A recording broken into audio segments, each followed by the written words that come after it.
Warning. What you're about to learn isn't dangerous because it's secret. It's dangerous because once you understand it, you'll begin noticing it everywhere. In advertisements, in conversations, on your phone, in your habits, and even in your own thoughts. If you choose to apply this knowledge, the way you spend your attention, and ultimately your life, may never be the same. Continue only if you're ready to take ownership of the one thing that shapes your reality every single day. You probably don't remember the first thing you looked at this morning. Maybe it was your phone. Maybe it was the time. Maybe it was a notification waiting for you. Whatever it was, that was the first thing you gave your attention to today. Now think about everything that's happened since then. A billboard while driving. A song that got stuck in your head. A random memory from years ago. Hundreds of tiny moments, each asking for just a few seconds of your attention. By themselves, but none of them seem important. But put enough of those moments together, and they become your day. Put enough days together, and they become your life. Right now, as you're listening to my voice, your attention is somewhere. Maybe you're completely focused. Maybe part of you is wondering what's for dinner.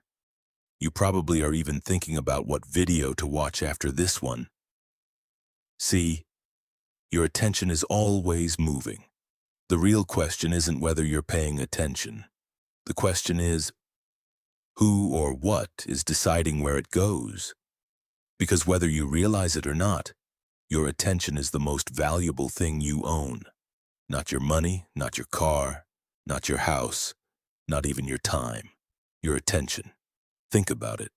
Money can be lost and earned again. A job can be replaced.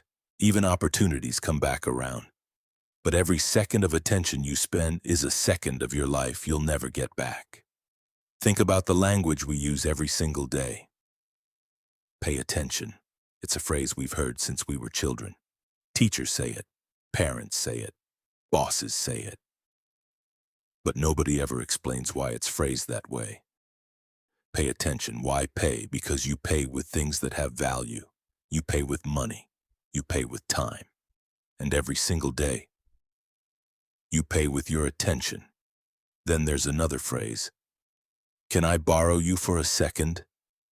Nobody is borrowing your body. They're borrowing your awareness. Even the phrase, lend me your ears. Nobody wants your ears. They want your focus. It's almost as if we instinctively understood something, then slowly forgot it. Today, it's one of the most valuable resources in the world. Money can be earned again. Opportunities come and go. Even failure can become another beginning. But 1 second of attention can never be earned back.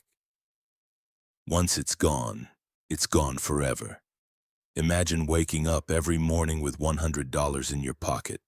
By midnight, whatever you haven't spent disappears forever. You'd probably think carefully before wasting it. Yet every morning, you're given something far more valuable than $100, your attention. And whether you realize it or not, you're spending it every moment. Sometimes intentionally.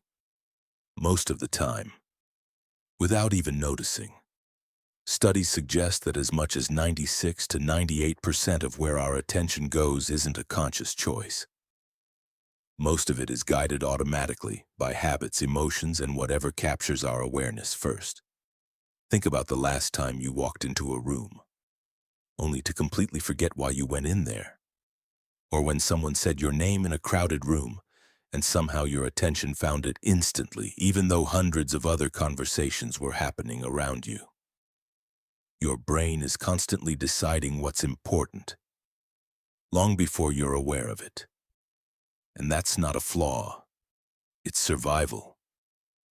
Thousands of years ago, your attention was trained to notice movement in the bushes, the sound of a branch snapping, or anything that might have been a threat. That instinct kept our ancestors alive. The problem is, your brain never received an update. Today, the threats aren't wild animals. They're glowing screens, breaking news, notifications, endless feeds designed to trigger the exact same survival mechanisms. Your attention doesn't always know the difference. It simply follows whatever feels urgent, even when it isn't important. And that's where the real battle begins. Because the greatest distraction in your life usually doesn't feel like a distraction. It feels productive. It feels entertaining. It feels harmless. After all, it's only one video. It's only one notification. It's only 5 minutes. But life is rarely changed by one big decision. It's shaped by thousands of small ones. The things you repeatedly give your attention to become familiar. What becomes familiar begins to feel normal. And what feels normal slowly becomes your identity. Think about someone who spends every day surrounded by negativity, complaints, fear, drama.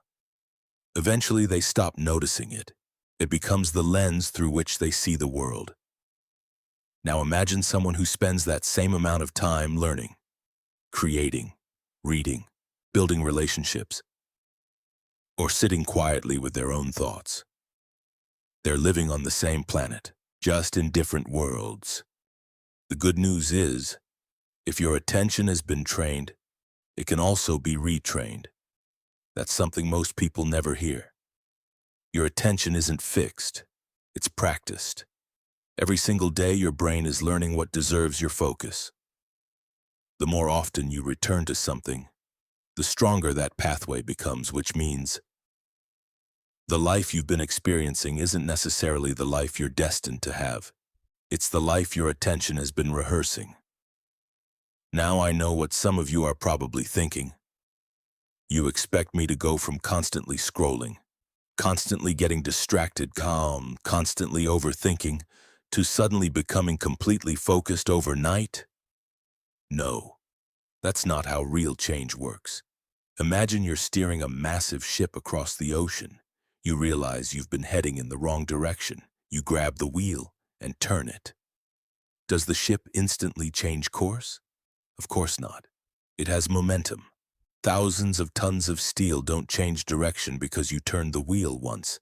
It keeps moving in the direction it was already traveling. Your mind works the exact same way. If you've spent years feeding your attention with fear, comparison, doubt, negativity, or constant distraction, your brain has built pathways around those patterns. So when you decide, I'm going to change, your mind naturally wants to pull you back toward what's familiar. Not because you're weak, not because you're lazy, not because you're incapable, because familiarity feels safe, even when it isn't serving you. That's why transformation often feels uncomfortable. You're not just changing your habits, you're changing the direction of momentum, and momentum takes time to overcome. But here's what most people never realize. Every single time you catch yourself, you've already won. You notice yourself reaching for your phone without thinking. You notice your mind creating a story that isn't true. You notice yourself comparing your life to someone else's. That moment of awareness is the moment you take the wheel back. Most people think success comes from never getting distracted. It doesn't. Success comes from noticing the distraction sooner, because awareness always comes before change. The more often you become aware, the easier it becomes to redirect your attention, and eventually, what once felt impossible starts feeling natural. This is also why I don't believe YouTube, TikTok, Instagram, or your phone are the villains people make them out to be. They're tools, nothing more. Think about a knife in the hands of a chef. It creates incredible meals. In the hands of a surgeon, it saves lives. Used carelessly, it can also cause harm. The knife isn't good or bad. The person using it determines the outcome. Technology works the same way. You can open YouTube and spend an hour learning a new skill, listening to an audiobook, learning about business, health, psychology, or a subject that changes your life forever. You can spend that same hour consuming things you'll completely forget tomorrow. The platform didn't make that decision. You did. Technology amplifies intention. If you use it consciously, it becomes one of the greatest educational tools ever created. If you use it unconsciously, and it becomes one of the greatest distractions. The question has never been, is social media good or bad? The better question is, what is my attention being trained to return to? Because your brain is always learning, whether you realize it or not. Everything you repeatedly consume teaches your mind what is normal. If every day you consume outrage, your mind begins expecting conflict. If every day you consume fear and your mind starts looking for danger. If every day you consume growth, wisdom, discipline, creativity, your mind starts searching for those things instead. Your attention is always planting seeds. The only question is, what kind of garden are you growing? Because the thoughts you water are the thoughts that grow. The habits you repeat become your character, and your character quietly becomes your destiny. So don't try to change your entire life tomorrow. That's overwhelming. Instead, ask yourself one simple question before giving something your attention. Will this move me closer to the person I want to become, or further away? That single question has the power to interrupt years of unconscious living. Remember, nobody becomes a different person in one day. They become a different person through thousands of small decisions that almost nobody else notices. One more page, one less distraction, one meaningful conversation, one moment of silence, one decision to be present. Those moments may seem insignificant, but they're not, because your future isn't built in one extraordinary moment.